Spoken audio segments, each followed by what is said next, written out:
Ďakujem veľmi pekne, pán Varga, za prijatie pozvania do tejto diskusie. Máme tu teraz taký malý komorný senecký klub. Túto diskusiu budeme viesť v takom občianskom, mestskom duchu. Máme pred sebou ťažkú tému, ktorá rozvírila diskusie v rámci Senca. A vnímali sme aj v našom klube, že je dobré, aby sme sa k tejto téme postavili nielen ako pozorovatelia, ale ako tí, ktorí umožňujú diskutovať. Touto témou je parkovacia politika v meste Senec, ktorá sa tu vlastne zaviedla prvýkrát v histórii. A povedzte nám, prosím, aká je vaša úloha v rámci tvorby tejto parkovacej politiky? No, v rámci tohto v podstate ja som dostal nejaké zadanie na spustenie prípravu tej parkovacej politiky, na preverenie v iných mestách a obciach, ako to funguje. Čiže v podstate najprv som ja absolvoval niekoľko konferencií, niekoľko stretnutí aj teda aj s vedením mesta v iných mestách, kde sme sa teda snažili inšpirovať a najmä poučiť z tých ich chýb, ktoré robili, ktoré sa mi aj veľakrát priznali, že v podstate snažili sa možno nejaké úľavy riešiť alebo takéto. A hneď nám povedali, že a toto vy nerobte, pretože tým si skomplikujete tú situáciu, to fungovanie a aj tá efektivita potom výrazne klesá toho. A v podstate teda ja som to mal akože na starosti tak od A po Z, čiže začať aj ten nejaký prieskum toho až po to samotné spustenie a sfunkčnenie, ale samozrejme ja pripravujem podklady a schvaľuje to potom na mestské zastupiteľstvo, čiže nie je to, že ja som toho pánom, ale v podstate ja som pripravoval tie podklady, ktoré teda buď k tomu boli pripomienky, zapracovali sa, pripravili sa a išlo to potom do zastupiteľstva. Poslanci mohli mať, veľakrát aj mali pripomienky, konzultovalo sa to s nimi, čiže nejak takto by som to zhrnul. Spomínate, že ste mali na starosti vlastne celý projekt ako taký projektový manažer na začiatok. Aká je vlastne vaša funkcia teda v meste, v tom celom tom systéme? Prečo to bolo pridelené práve vám? V meste bolo to pridelené kvôli tomu, že v podstate pracujem na oddelení výstavby, na referáte, ktorý sa teda venuje doprave. Robím špeciálny stavebný úrad, čiže povolujem dopravné cestné stavby, aj tie cyklochodníky, ktoré sa v posledných rokoch vybudovali alebo budujú, tak tie tiež som teda v nejakej miere zastrešoval aj ja. Aj nové parkoviská, rekonštrukcie ciest a podobne. Dopravné značenie, ktoré niekedy je populárne, niekedy nie je populárne. K tomu sa potom samozrejme v nejakej miere vieme dostať neskôr. A teda tým, že sa tej doprave venujem, tak a je toto aj časť ako riešenie statickej dopravy, tak som to dostal za úlohu. Nie je to veľmi vďačná práca, to hneď poviem na úvod, alebo niečo, po čom by som sníval a túžil, ale tak dostanete to ako pracovnú úlohu, tak to treba splniť. Príkazne jasne, muž s brašňou nesmie prejsť. Tak. Takže parkovacia politika musí byť zavedená. Koľko vlastne trval tento prípravný proces? No, prípravný proces, ja som povedal tak, že už začalo sa v minulom volebnom období s nejakými prípravami, s nejakými víziami. Zároveň my sme sa už v minulom volebnom období, teda ešte za bývalého pána primátora, snažili veľakrát aj v Senčanovi alebo aj v príspevkoch na sociálnych sieťach postupne ľudí navádzať k tomu a informovať o tom. Áno, pripravuje sa tá parkovacia politika, čiže aby to začali postupne vnímať. Niektorí to začali, niektorí to nezačali samozrejme a ostali potom prekvapení. A v podstate, čiže bavíme sa možno o nejakých 4-5 rokoch.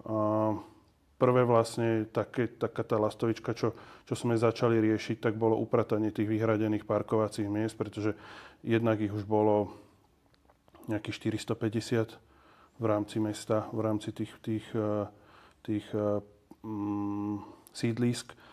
A už to nám robilo jednak problém, jednak to bol strašný vizuálny smog, čo asi teda vie vnímať každý. Čiže chceli sme to v zmysle novej legislatívy, ktorá platila od roku 2020, trošku upratať a sprehľadniť. Čiže to sme začali robiť, len ono to je dosť náročné tým, že je tam 450 individuálnych subjektov, s ktorými to bolo potrebné nejakým spôsobom riešiť a zohľadňovať ich. A nakoniec sa to celé potlačilo práve tým, že sa začala intenzívne v tomto volebnom období riešiť tá parkovacia politika.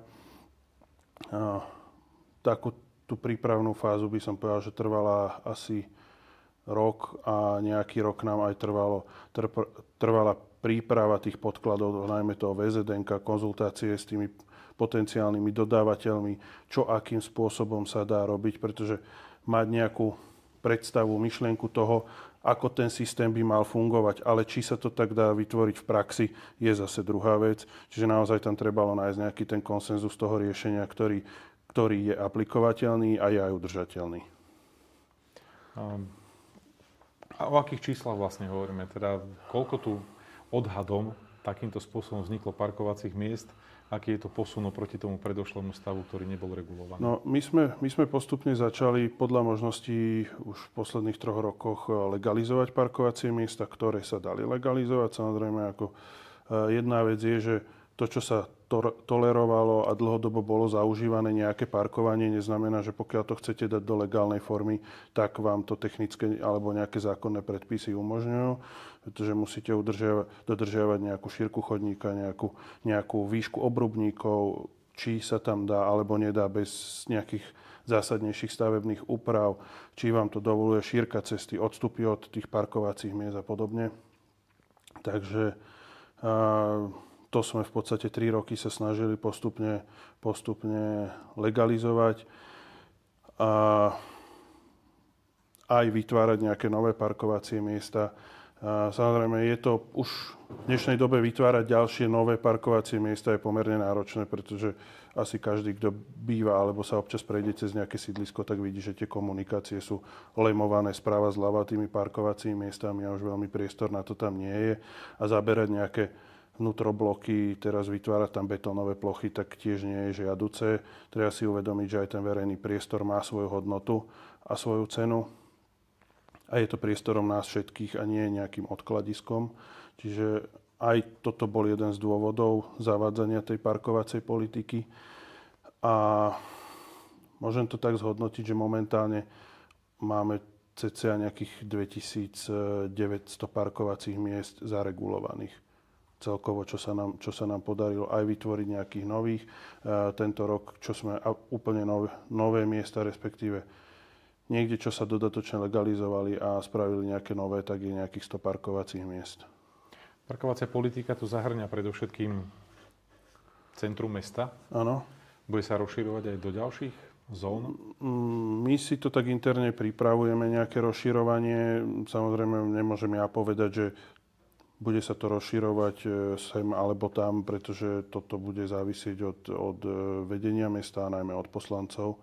Čiže my v podstate ulice, ktoré je potrebné riešiť z hľadiska statickej dopravy, že tam parkujú auta na ceste, je tam možné vytvoriť alebo priestor na to, aby sa tam buď legalizovalo alebo vytváralo parkovanie, tak tie pripravujeme a už potom bude vlastne na mestskom zastupiteľstve, by som to povedal, že či tieto ulice zahrnú alebo nezahrnú.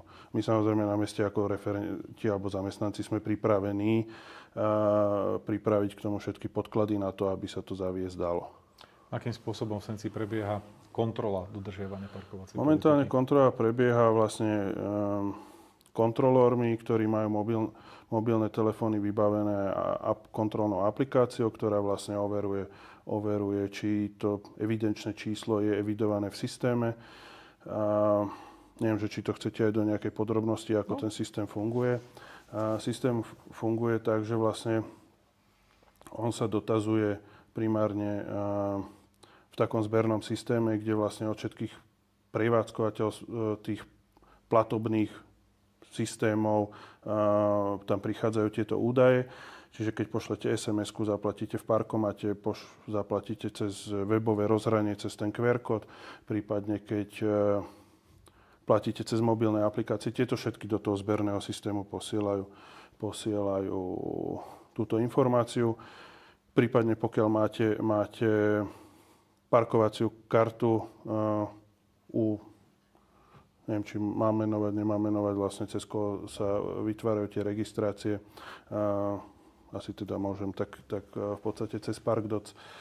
Čiže ak v systéme správy kariet je evidované vaše evidenčné číslo, že má oprávnenie na parkovanie v danej zóne, tak sa dotazuje ešte v tomto systéme a následne vyhodnotí, je to v priebehu stotín sekúnd, že či to evidenčné číslo má oprávnenie alebo nemá. Ak nemá, tak potom v podstate ten kontrolór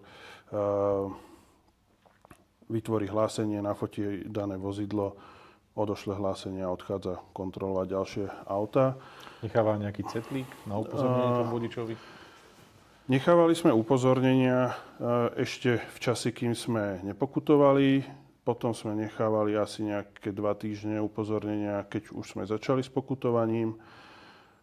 Vytváralo to v Senci trošku zmätok, napriek tomu, že týmito nálepkami sme sa inšpirovali aj ich obsahom v okolitých mestách. Vytváralo túto zmätok, pretože tí vodiči si neprečítali, čo je na tom cetlíku. Išli na štátnu políciu, išli na okresný úrad, išli na mestský úrad, išli do tureckého domu, do toho klientského, až nakoniec išli na mestskú políciu, ktorá v podstate toto spracováva. A potom aj tí zamestnanci u nás niekedy, samozrejme, každý má nejakú svoju agendu a keď ho odchytí ten vodič, tak nie vždy vie pohotovo úplne zareagovať. Tak to vytváralo zmätok, tak potom sme v podstate už prešli na to, že pokutuje sa natvrdo a nálepky sa nenechávajú. Ďalšia vec je, že to aj spomalovalo celkovo ten proces kontroly. No a teda pristupujeme v najbližších dňoch alebo do 2 týždňov už aj k tej najmodernejšej forme kontroly skenovacím motorovým vozidlom, ktoré možno už niekto aj videl párkrát v meste prejsť v rámci nejakých skúšobných jazd. Takže začne jazdiť toto skenovacie vozidlo, ktoré je vybavené v podstate kamerovým systémom, špeciálnym navigačným systémom. Čiže nedá sa spoľahnúť na to, že každý útorok 10.05 prejde tadeto okolo mňa to skenovacie auto. To auto prejde v náhodných časoch, po náhodných trasách, čiže jak sa hovorí, platiť sa oplatí. Kto je tým, ktorý zamestnáva tých kontrolórov a kto vlastne znáša náklady na toto skenovanie? V podstate znáša to mesto. Máme týchto kontrolórov riešených tak, že v podstate takúto administratívu už tú štandardnú nám zabezpečuje Správa cestovného ruchu, ktorá predtým zabezpečovala prevádzku týchto parkovísk, ale aj z toho hľadiska sme tento model zvolili, pretože Správa cestovného ruchu ostali platené a kontrolované parkovíska na Slnečných jazerách. Čiže aby sme zase nemali duplicitne zamestnancov, tak títo zamestnanci si vedia počas sezóny vykonávať nejaké svoje pracovné povinnosti aj pre tú vnútornú potrebu Správy cestovného ruchu. Aký je očakávaný príjem z celého tohoto parkovného? Keď hovoríte, že je to 2900 miest, predpokladajme, že tam je nejaká 90% vyťaženosť? Ono je to pomerne náročné odhadnúť, pretože v každom meste sa tí obyvatelia alebo tí vodiči a tie návštevy správajú trošku inak. Je tam iná platobná disciplína, inak je rozložené v podstate aj to centrum a tie parkovacie plochy. Z informácií z týchto konferencií sú také, že najväčším príjmom boli pokuty, skoro všade.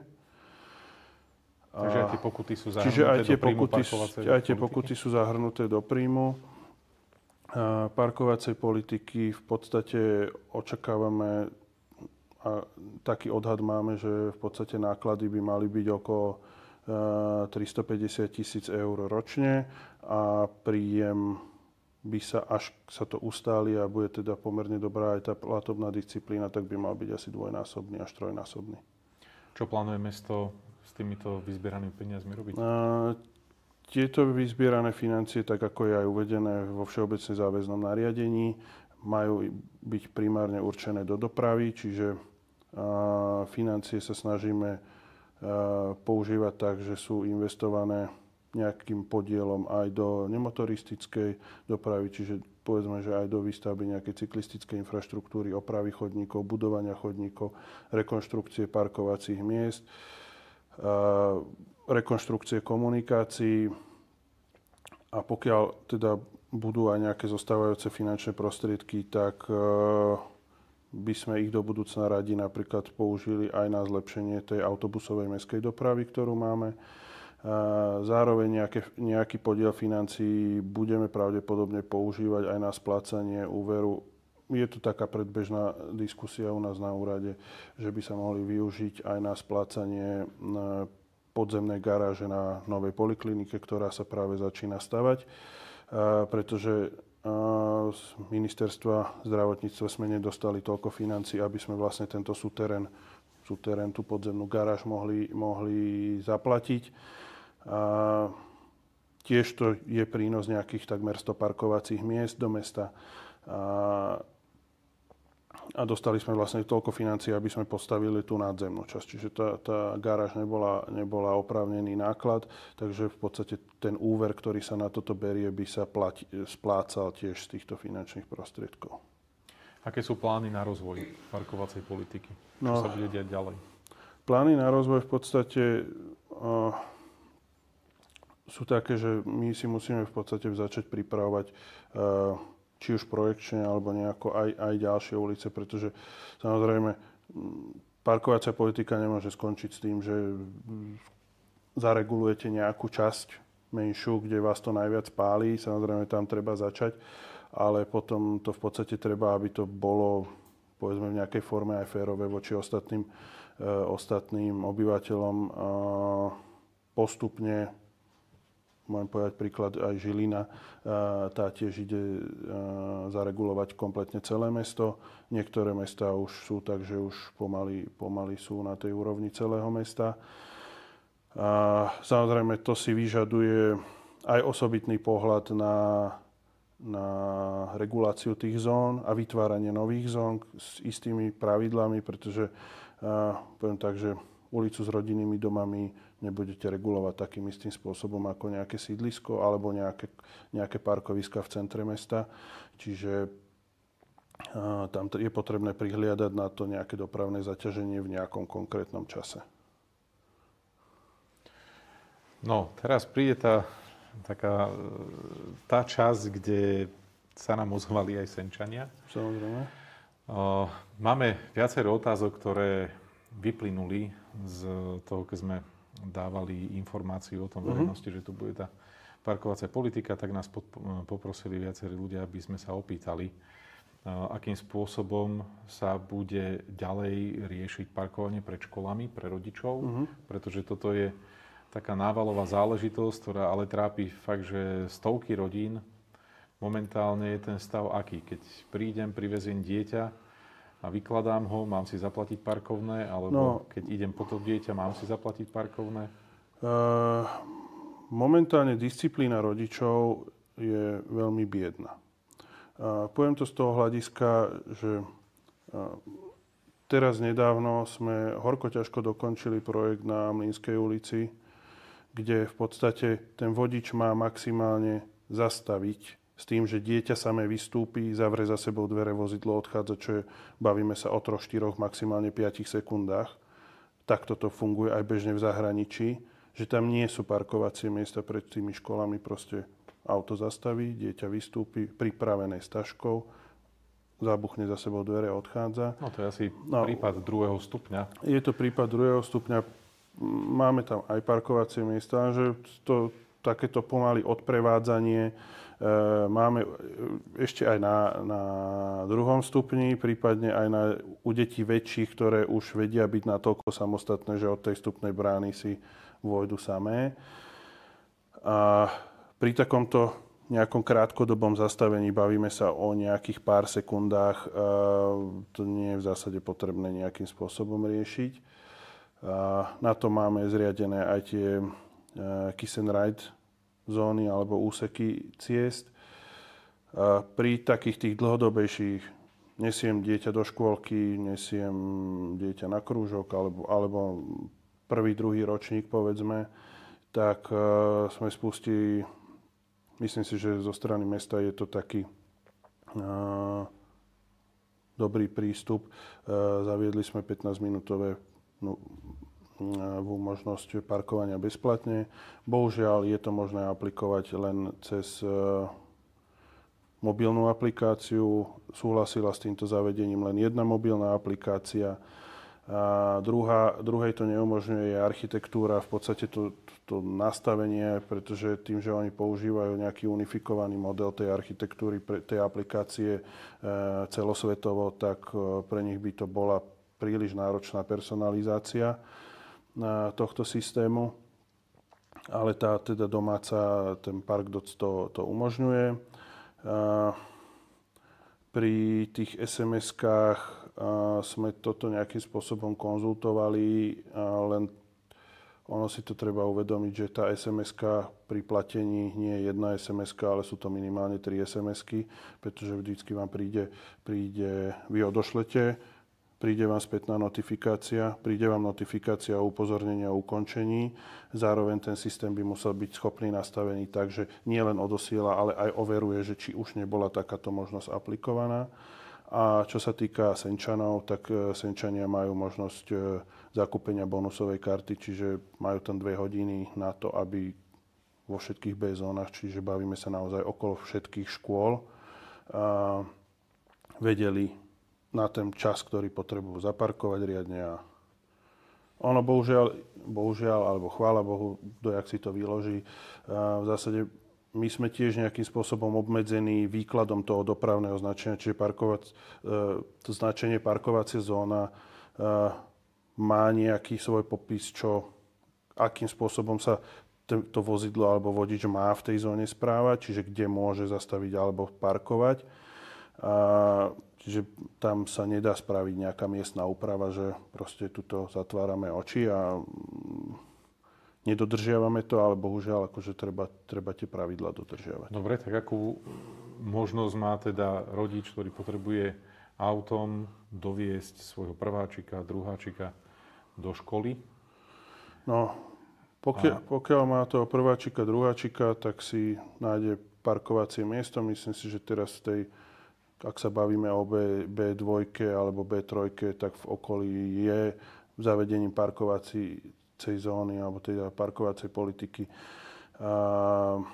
dostatok voľných parkovacích miest. Áno, je to nejaký diskomfort trošku, že nemôže stať na chodníku, nemôže stať na ceste. Na chodníku stať nemohol už od 22.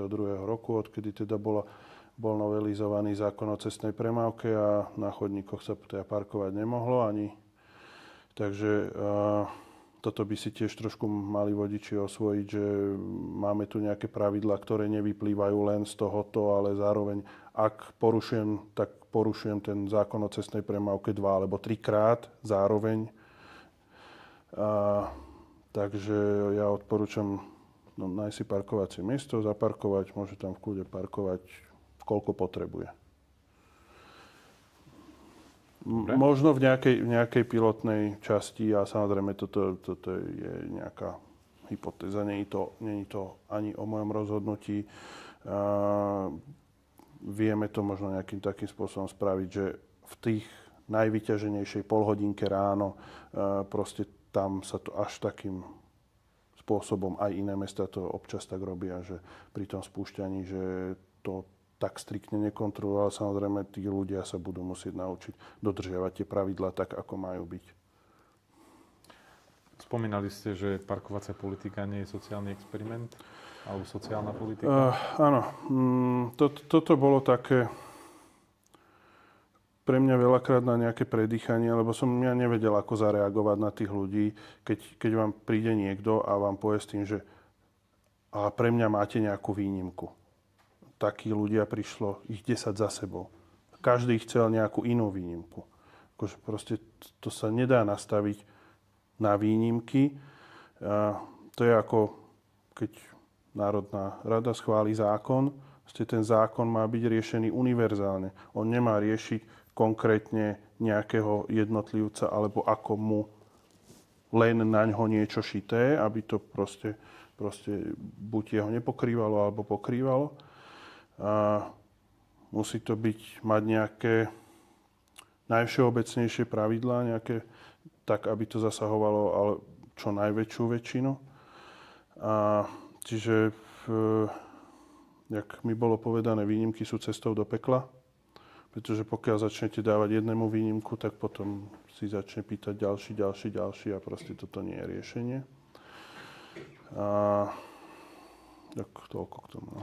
No, všeobecne zaužívanými výnimkami sú napríklad výnimky, ktoré zohľadňujú telesné postihnutie.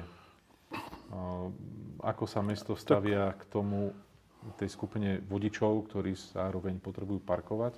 No, vo všeobecnosti tí, ktorí majú telesné postihnutie, tak týmto zase dáva zákon o cestnej premávke, ukladá tie výnimky, ktoré majú, čiže majú zo zákona nejaké. My sme pristúpili tento rok v podstate aj k vyznačeniu ďalších nových vyhradených parkovacích miest, respektíve vyhradených, aby si to ľudia nemýlili s tým zákazom zastavenia vyhradené parkovania, ale parkovacie miesta určené pre ťažko zdravotne postihnutých. Takých sme vyznačili rádovo, by som povedal, že v desiatkách. Kolegyne už chystajú aj ak to už nebolo aj zverejnené, tak na webovej stránke v časti parkovacej politiky takú mapku, kde v centre máme pooznačované, kde sa takéto parkovacie miesta nachádzajú. Tak pokiaľ niekto parkuje tam a má parkovací preukaz, ten modrý do auta, samozrejme začalným sklom a parkuje na tých miestach pre imobilných, tak je oslobodený od úhrady parkovného. Pokiaľ sú už obsadené? Pokiaľ sú už obsadené, tak bohužiaľ využiť ostatné a zaparkovať tam a zaplatiť. Je nejaká cenová tarifa, ktorá by zohľadňovala toto telesné postihnutie? Cenová tarifa nie je z toho dôvodu, že pri manuálnej kontrole ten kontrolór by dokázal skontrolovať, že sa tam nachádza alebo nenachádza takéto parkovacie oprávnenie, teda bavíme sa o tom parkovacom preukaze. Tá moderná technológia toto už nevie skontrolovať. Čiže tam by musela byť ďalší nejaký registračný kartový systém, ktorý je pomerne náročné nastaviť na aplikáciu nejakých zľav. Čiže aby on vedel si kúpiť v nejakej inej tarife a nebolo to zneužívané. Neviem, či Bratislava niečo takúto nejakú zľavu mala, ale Bratislava do nedávna využívala armádu kontrolórov fyzických, čiže tam to nejakým spôsobom išlo. Ale Bratislava tiež teraz prechádza na kamerové auta. No, zase je pomerne jednoduché v rámci softvéru ošetriť to, aby bola databáza vozidiel, ktoré toto povolenie majú, a zároveň, aby im neboli zasielané pokuty, pokiaľ ich ten anonymný kamerový systém zachytí na inom parkovacom mieste. Že to je len porovnanie dvoch databáz. Pokiaľ si niekto zaregistruje na mieste auto, vydokladuje, že som ZTP, mám tu toto vozidlo, ktoré používam na svoju prepravu a potrebujem mať zaparkované čo najbližšie. Nemôžem napríklad svoju manželku vozíčkárku teraz tlačiť krížom cez celé parkovisko niekam, kde je takéto státie vyhradené a navyše je aj obsadené. Ale ten príjem je tam stále nízky a v rámci výnimky by sa dala naozaj urobiť jednoduchá technická úprava, predpokladám. Že dá sa viesť vlastný zoznam, kde sa tie občania... Áno, v podstate akože my nevylučujeme a nezavrhujeme takúto možnosť. Je to na nejakú podrobnejšiu analýzu, cez aké platformy, pretože väčšinou práve, že tí držitelia TZP preukazov majú problém s využívaním takých tých modernejších technológií, akým spôsobom to platiť a či to riešiť nejakým kartovým registračným systémom alebo s nejakou tarifou parkovného. Zároveň už len z nejakej skúsenosti u nás v meste, veľká časť držiteľov týchto preukazov nie je tá zlá sociálna vrstva, tá, ktorá by tú pomoc potrebovala. Je to pomerne asi, vidím, že aj tuto niektorí sa usmievajú, je to vidieť, že veľakrát je to na luxusných autách. Samozrejme, ja hovorím, že skôr by som to potom nejakým, čo sa týka mňa a môjho názoru, by som to skôr riešil tak, že naozaj skôr adresnejšie, že pomôcť tým ľuďom, ktorí sú na tom ekonomicky zle nejakým iným spôsobom, ako teraz plošne pomáhať aj takým, ktorí to nepotrebujú. Aký by mohol byť teda nápad, ako by sa dalo pomôcť adresne tým ľuďom, ktorí ceny parkovacej politiky reálne siahajú do rodinného rozpočtu? No, jedna vec, že či sa bavíme vo všeobecnosti tým, ktorým to siaha do rozpočtu. No, hovorili sme o skupine ZTP. Alebo o skupine ZTP. A samozrejme, toto nie je úplne odpoveď, na ktorú vám ja viem dať, pretože toto je potrebné riešiť aj správnym oddelením, ktoré nakoľko to všeobecne záväzné nariadenie musí byť koncipované takým spôsobom, alebo nejaká takáto možnosť, aby to nebolo diskriminačné, či už v pozitívnej forme, alebo negatívnej forme. Čiže vykľúčkujem z tej odpovede. Nie je to len o tom, že čo by som si ja vedel predstaviť, ale či to vôbec možné je. Čiže toto je skôr na nejaké riešenie vo väčšom osadenstve.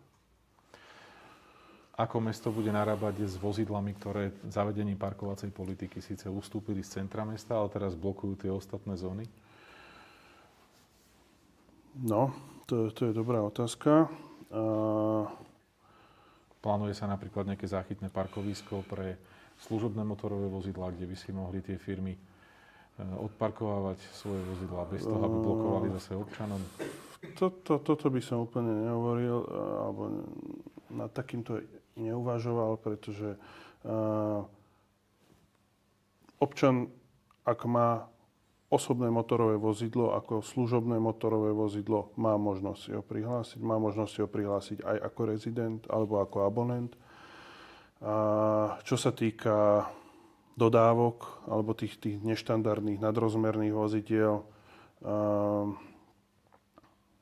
takmer väčšina, použijem slovo takmer, pretože niektorí to majú písané aj na seba ako na fyzickú osobu, ale tieto autá sú kupované so zámerom nejakého podnikania. Nekupujete si nejaké nákladné auto za účelom toho, že sa tam budete sám voziť s niekoľko kubíkovým ložným priestorom. Čiže pokiaľ niekto podniká, tak to má mať zabezpečené na to svoje podnikanie nejaké priestory. Toto by mohol potom v úvodzovkách prísť aj pekár a povedať namiesto, že postavte mi pekáreň alebo predajňu ja chcem robiť pekára. Čiže ja si úplne nemyslím, že mesto by malo v nejakej zásadnej forme budovať takéto záchytné parkoviská. Čo sa týka parkovania na sídlisk, trošku sme zmenili tú formuláciu toho, takéto autá tam môžu prísť, môžu tam zaparkovať, čiže keď k vám príde nejaký inštalatér alebo dovezú nábytok, bez problémov tam môže zaparkovať, kde neporušuje samozrejme zákony o cestnej premávke, čiže na primerane veľkom parkovacom mieste a musí mať zaplatené parkovné. Čiže nezakázali sme im tam parkovať, len teda je obmedzená registrácia na tie dané karty na ten rozmer toho vozidla. Ona je obmedzená akým spôsobom? Je to obmedzené na 5,39 metra.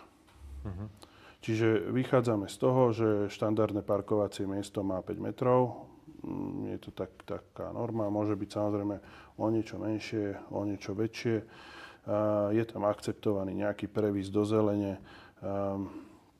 Samozrejme, vozidlo by nemalo parkovať, neviem, keď zaparkuje nejaké 7-metrová dodávka, pretože aj takéto sa občas stáva, zaparkuje na 5-metrovom parkovacom mieste, meter trčí do chodníka, meter trčí do cesty a tým pádom tvorí prekážku aj v chodníku, aj na ceste a v podstate toto bol zámer takéto autá dostať preč z tých sídlisk.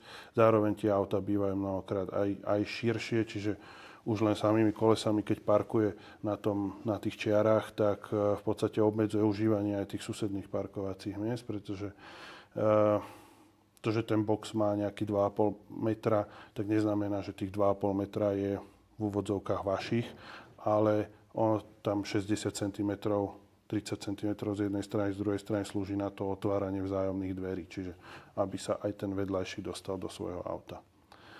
A čo sa týka napríklad parkovania tuto popri hlavnej ceste, ja predpokladám, že asi na toto ste smeroval. Jedna skupina poslancov to chce riešiť, druhá skupina poslancov to hovorí, že však aspoň sa to využíva.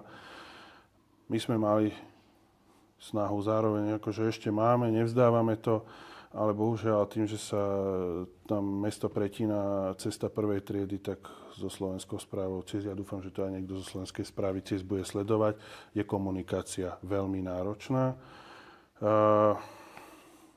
Voláme tam, píšeme tam, dostávame len sľuby, budeme v Senci, ozveme sa a takto prešli 3,5 mesiaca.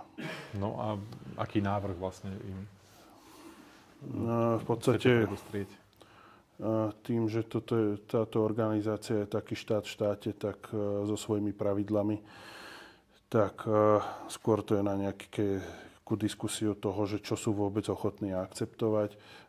My by sme to radi nejakým, aspoň v niektorých úsekoch obmedzili nejakým časom, pretože čo poviem, tak v podstate, keď sa rekonštruovala táto cesta od Bielu až po kruhový objazd pri Lidli, tak Slovenská správa CIS najprv tam chcela úplne zakázať stáť. Mohli by ste tam zastaviť, nastúpiť, vystúpiť, naložiť, vyložiť odchod.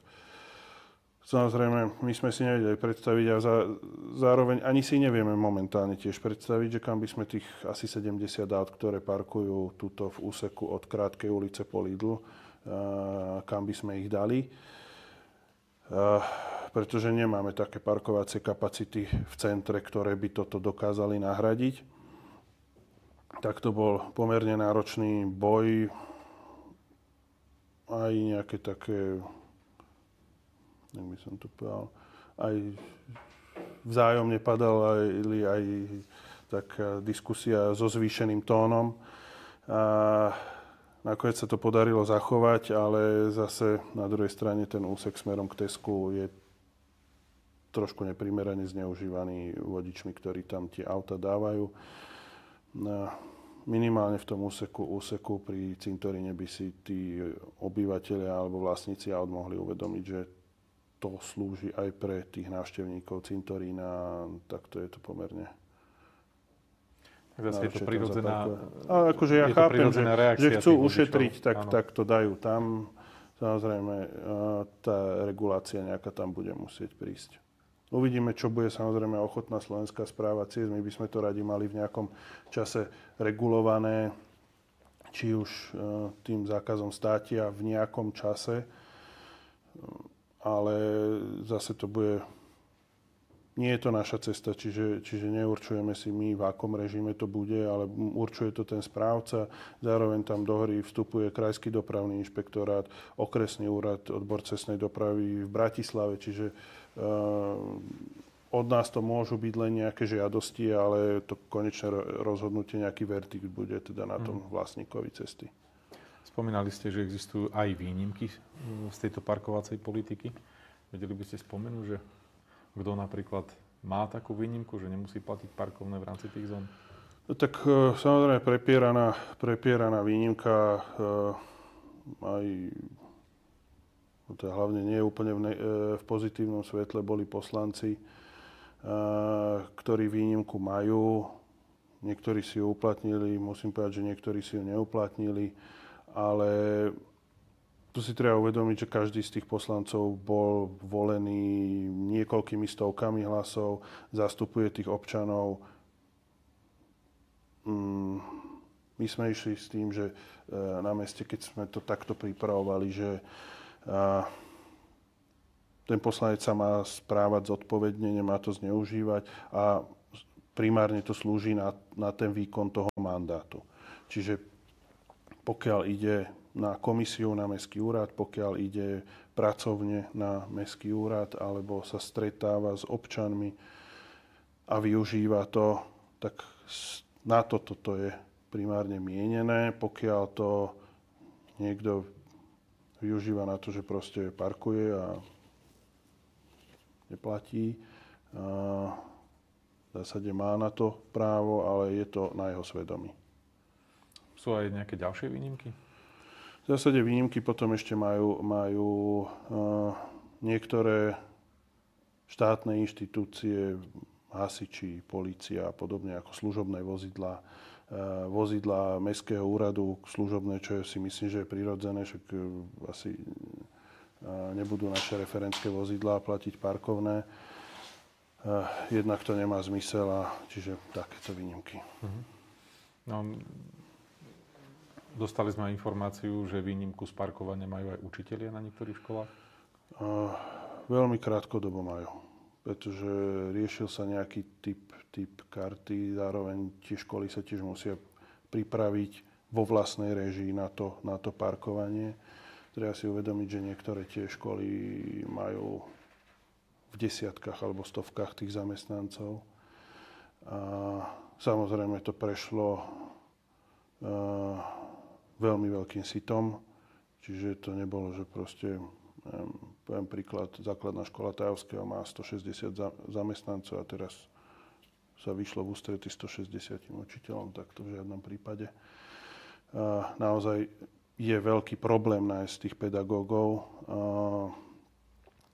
vo všeobecnosti v meste alebo v okolí, čiže naozaj veľká časť tých pedagógov dochádza z dedín alebo z obcí, nie len okolo, ale aj akože z pomerne veľkých vzdialeností, čiže tam sa nejakým spôsobom dočasne vyšlo v ústrety. To dočasne je asi dokedy a akým spôsobom? Dočasne do konca roka. Do konca tohto roka. A to už majú potom školy povinnosti si pripraviť vlastné parkovacie kapacity? Tak, respektíve ešte v rámci zmien sa pripravujú nejaké zamestnanecké karty, čiže by nejaká možnosť parkovania bola. Ladí sa ten systém, že akým spôsobom. Samozrejme, ja nechcem predbiehať a hovoriť, že takto a takto to bude, pretože ja môžem prísť, alebo niekto z kolegov môže prísť s nejakou myšlienkou alebo s niečím.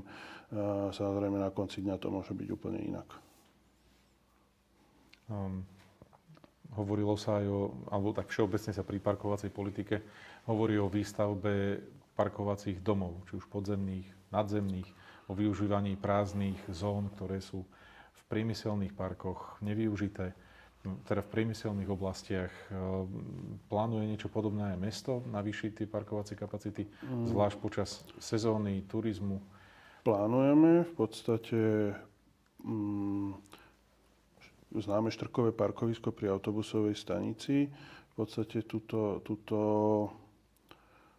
už prebieha územné konanie a pribudne tam nejakých 160 parkovacích miest, bude tam podzemná garáž, bude tam teda nový autobusový terminál, aj s prekrytými zastávkami, aj s nejakým priestorom.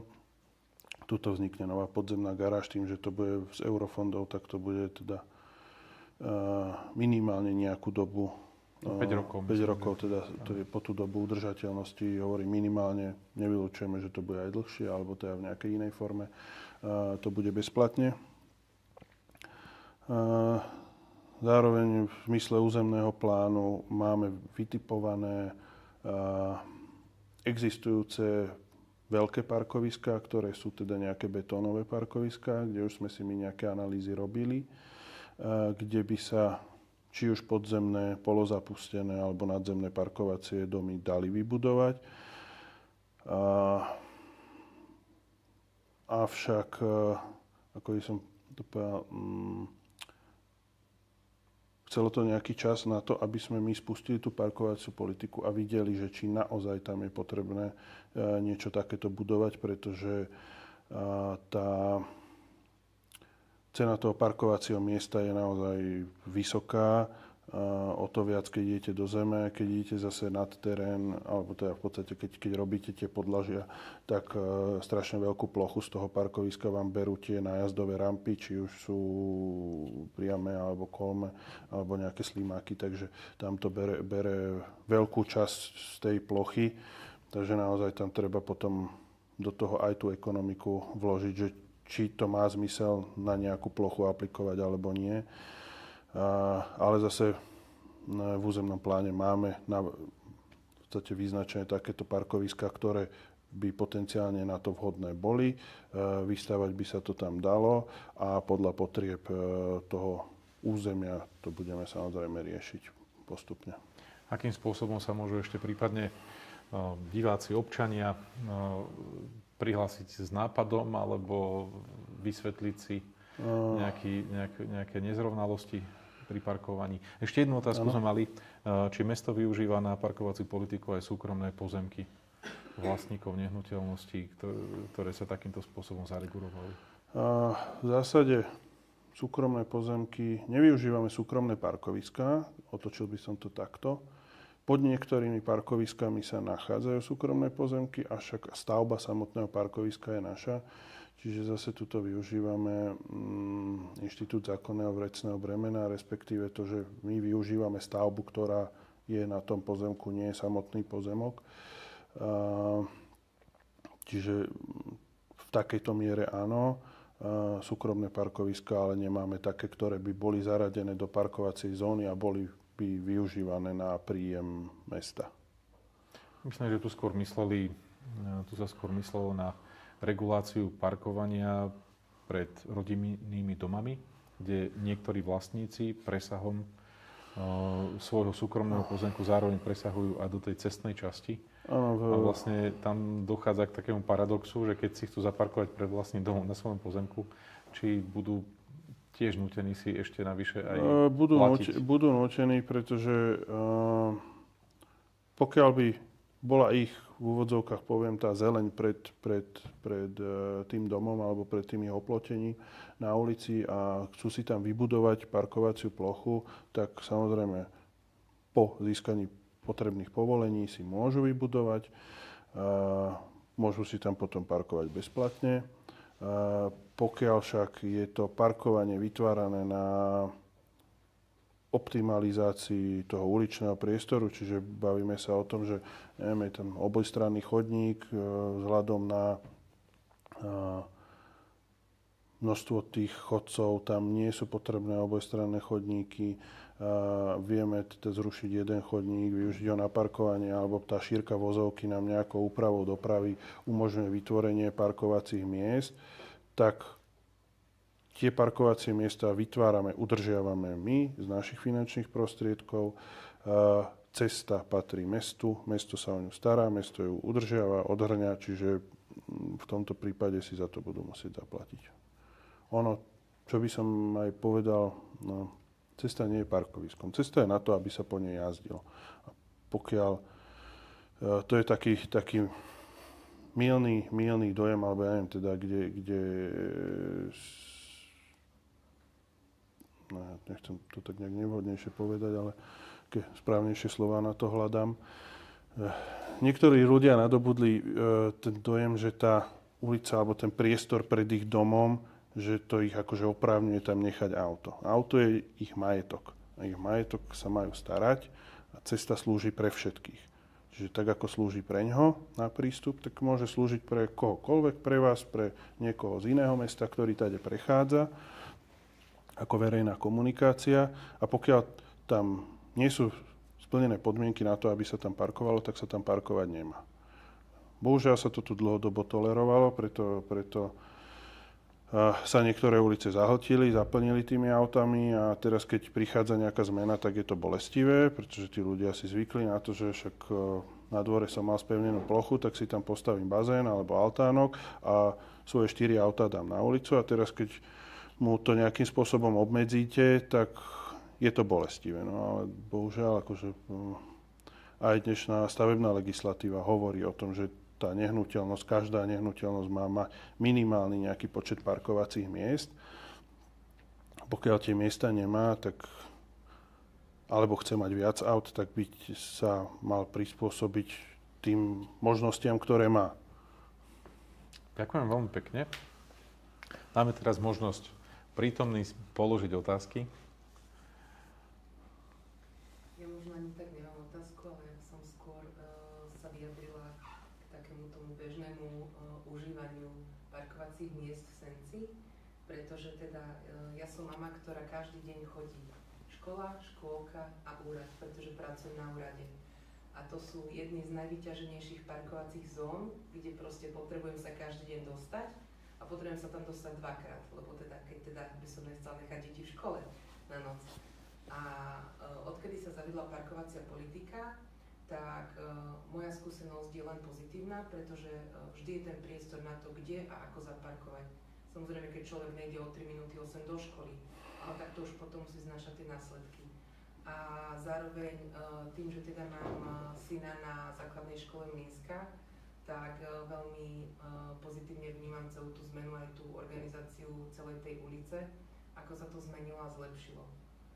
A taktiež, čo sa týka parkovacích miest pre osoby s parkovacím ZTP preukazom, pretože tiež ho teda mám a potrebujem ho, tak tiež veľmi pozitívne vnímam to, že v mojom okolí, kde teda ja využívam to parkovanie, čo je teda úrad práce v Senci, tak tam boli aj dotvorené miesta a v krátkej dostupnosti, alebo teda v blízkej dostupnosti toho úradu je podľa môjho názoru naozaj veľký počet tých parkovacích miest vytvorený pre osoby, ktoré teda aj vzhľadom na našu agendu, ktorú na úrade máme, že tam chodia aj osoby s ťažkým zdravotným postihnutím nosiť svoje žiadosti, tak tých parkovacích miest je tam dostatok. Takže možno skôr taká pozitívna väzba na to, že ako to mne ovplyvňuje denný život a fungovanie. Ďakujeme. Som rád.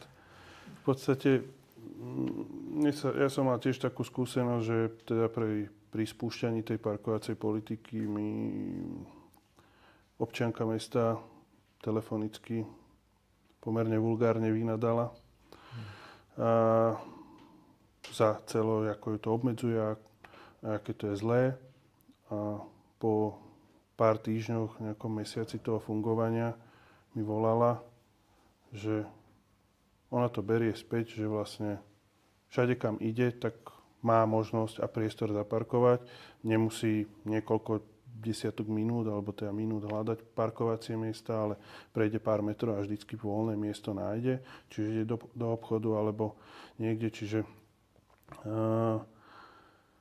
ako sme na začiatku boli konfrontovaní negatívnymi emóciami a obavami tých obyvateľov, tak vlastne teraz v posledných mesiacoch získavame pomerne veľké množstvo pozitívnych spätných väzieb, že im to pomohlo. Ja chápem, že tí ľudia, ktorí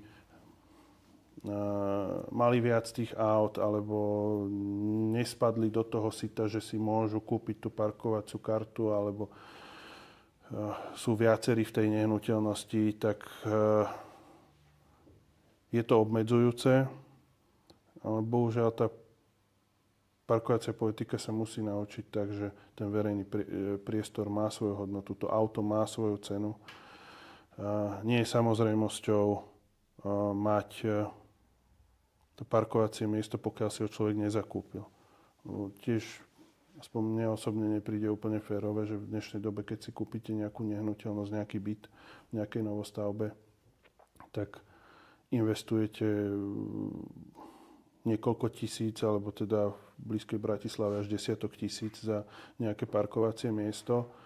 Kdežto keď niekto býva v nejakej staršej nehnuteľnosti a nemá žiadne parkovacie miesto a takýto človek potom sa na samospráve dožaduje toho, že nemáme kde parkovať, vybudujte nám miesta, ale v podstate nie je ochotný za to vybudovanie nejakým spôsobom prispievať, za tú údržbu, pretože ono to, ja viem, aj naše niektoré parkoviská sú v dezolátnom stave, ale minimálne dvakrát, teda každé 2 roky minimálne sa tam obnovuje dopravné značenie, udržiavame to. Nie je to len o tom dopravnom značení na samotnom parkovisku, ale aj o čistení tých prístupových ulic, zametanie, odhrňanie, podobne. Čiže toto sú všetky náklady, ktoré to parkovanie so sebou prináša alebo stojí tú samosprávu. Čiže ten človek by si tiež niekedy mal uvedomiť, v neposlednom rade, keď je vaše parkovacie miesto, tak za to platíte aj daň. Za to verejné sa teda neplatí. Čiže toto je tiež také nejaké možno trošku dorovnanie tých míst váh, že aby aj ten niekto nový, kto investuje, tak ten druhý sa na tom nejakým podobným spôsobom podielal, na tom spoločnom fungovaní. Ja zase môžem za hasičov, sám som dobrovoľný hasič, povedať, že sa oveľa ľahšie pozerá tým hasičským odborným okom na príjazdovú schopnosť tej ťažkej techniky, keď je regulovaná doprava správnym spôsobom, ako keď sú tam auta len tak naskladané. Na konci dňa je to práve tá doprava, ktorá buď umožní prísť včas, alebo skomplikuje ten príjazd záchranárom tak, že prídu až neskoro. Jednoducho vyslovene, že neskoro. No, presne toto je to, že veľakrát aj na tých uliciach, kde ten na prvý pohľad nie je až taký problém, ale my ho tam vnímame, pretože veľakrát sa stáva, že ulica je za normálnych okolností daná ako obojsmerná, ale v podstate máte z toho jednu jednosmerku, kde horko ťažko prejde nejaké osobné auto, nie je to ešte smetiarské auto alebo nejaké hasičské auto. V prípade zimnej údržby aj auto s nejakým pluhom. A tí vodiči si veľakrát neuvedomujú, že pokiaľ to nemajú presne zadefinované dopravným značením, že to, že sa tam 100 rokov nestala nejaká tragédia, že nevznikol nejaký požiar, tak sa to nemusí stať dnes alebo zajtra. A proste to auto nebude vedieť prísť, alebo príde, ale poškodí počas príjazdu ďalších 10 vozidiel, ktoré parkovali v rozpore s predpismi. Čiže veľakrát je našou motiváciou aj upratať ten dopravný priestor. Hoci som sa úplne tej téme chcel vyhnúť a videl som, že na Facebooku zarezonovala aj ulica Letná.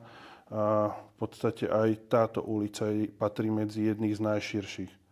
To, že sa tam nejaké zmeny robia, tie zmeny si svojím spôsobom vyvolali tí sami obyvateľia, ktorí tam parkovali. A parkovali tak, že z jednej najširšej ulice veľakrát bolo také úzke hrdlo, že z toho bola jednosmerka. Čiže možnosti tam v zásade boli dve. Buď tam zakázať parkovanie úplne, ako je to na vedľajšej ulici Svätoplukovej, alebo teda tam nejaké možnosti parkovania priznať tak, aby to bolo proporčne rozdelené. My sme zvolili ten druhý variant, zároveň taký, ktorý má za cieľ trošku spomaliť tú dopravu, pretože zase obyvateľia sa sťažovali, že im tam niekedy lietajú tie autá.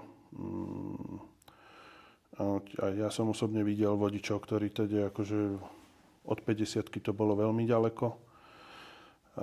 Takže je tam navrhnutý taký systém toho značenia, aby trošku ukľudňoval tú ulicu. Ďakujem. Máme ešte ďalšie otázky? Nech sa páči. Ja som veľmi rád, že ste tu, lebo v podstate podľa mňa bolo veľa vecí vysvetlených, že aj za tou parkovacou politikou je veľa práce, že to nie je len tak ad hoc, jak si ľudia myslia.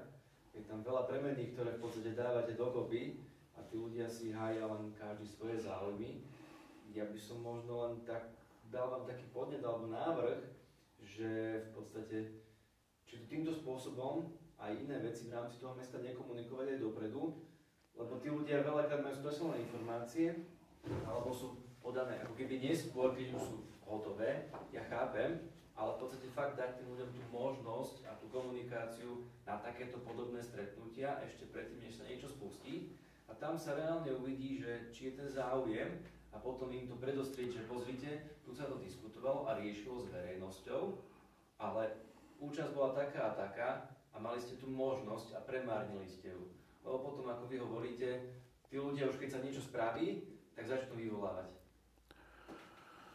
Alebo vypisovať na tom Facebooku. Čo sa týka tej komunikácie, tak v Senčanovi sme asi 3 alebo 4 roky postupne masírovali tých ľudí, použijem tento výraz, a pripravovali ich na to, že sa bude prijímať parkovacia politika.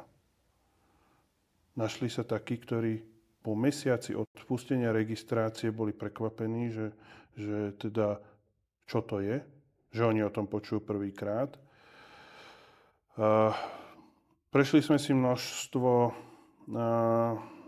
verejných diskusí v iných mestách, ako prebiehala parkovacia politika. Uvažovali sme, že či toto robiť, či to nerobiť. Možno problém v tomto je taký, že vždycky pomerne väčšine vám prídu ľudia, ktorí sú a priori proti, ale oni sa pozerajú na to, čo majú oni len pred svojim oknom alebo pred svojou bránou. Nedokážu sa od toho veľakrát odosobniť a pozerať sa na tom v tom širšom kontexte, kde my to síce pripravujeme s tímom odborníkov, s projektantmi, nepracuje na tom jeden projektant, na tejto parkovacej politike sme robili s 3 veľmi zdatnými dopravnými inžiniermi. Komunikovali sme to teda so spoločnosťou Parkdoc, ktorá teda pokrýva parkovaciu politiku v množstvo mestách, aby sme to mali spravené dobre. Všeobecné záväzné nariadenie sme pripravovali s veľmi šikovnou právničkou. Naše všeobecné záväzné nariadenie, tak ako v množstve iných mestách, bolo na preskúmaní na prokuratúre. Mali sme tam aj jeden podnet, ale teda my okrem tohoto jedného podnetu si generálna prokuratúra vyžiadala, aby teda okresné prokuratúry preskúmali všeobecné záväzné nariadenia, ktoré regulujú nejakým spôsobom parkovanie vo všetkých mestách a obciach. Naše VZN-ko bolo hodnotené vysoko pozitívne s tým, že iné mestá, aby si z neho brali príklad. Čiže samozrejme, toto sú nejaké veci, ktoré boli následne, ale keďže sme videli, ako to ľudia vnímajú, tak pri tom množstve práce nám to prišlo také, že áno, sadneme si, porozprávame sa a my sa môžeme snažiť vysvetliť, ale nevideli sme tam úplne takéto svetlo na konci tunela, že oni to budú chcieť prijať a budú to chcieť tí konkrétni, ktorých teda samozrejme genericky vidíme sa sťažovať aj na tých sociálnych sieťach, že to budú chcieť prijať a pochopiť, prečo to je takto nastavené, prečo sa to vôbec rieši. Takže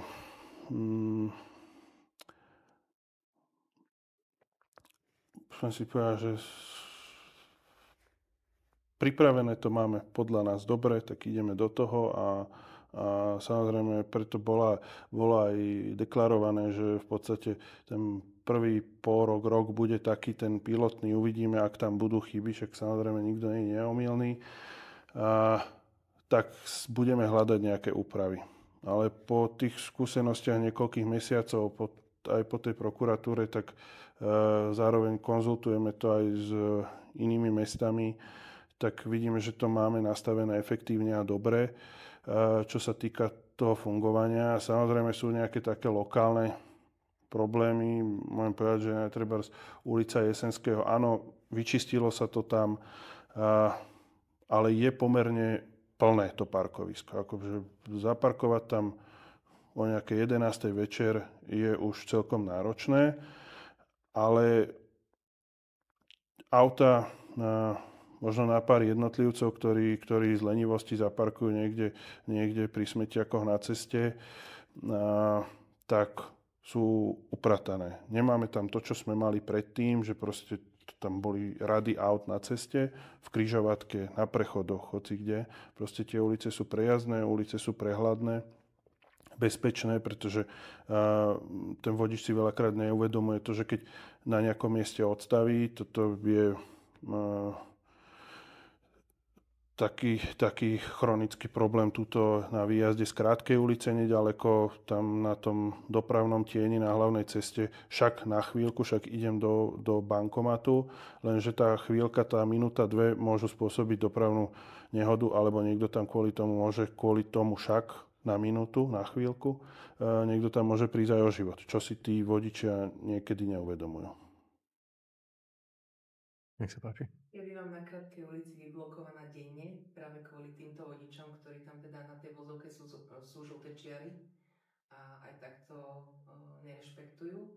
Ja by som ale vás poprosila, či by ste nám povedali, čo sa udialo na Štrkovom parkovisku pri autobusovej stanici za uplynulé dni. No, na parkovisku pri autobusovej stanici, áno, je to také dočasné provizorné parkovisko, makadamové. Vymiela sa to, ale teda sme sa to snažili v podstate tie jamy, ktoré sa hlavne po dažďoch plnili vodou, tak sme ich asfaltovým recyklátom vyplnili.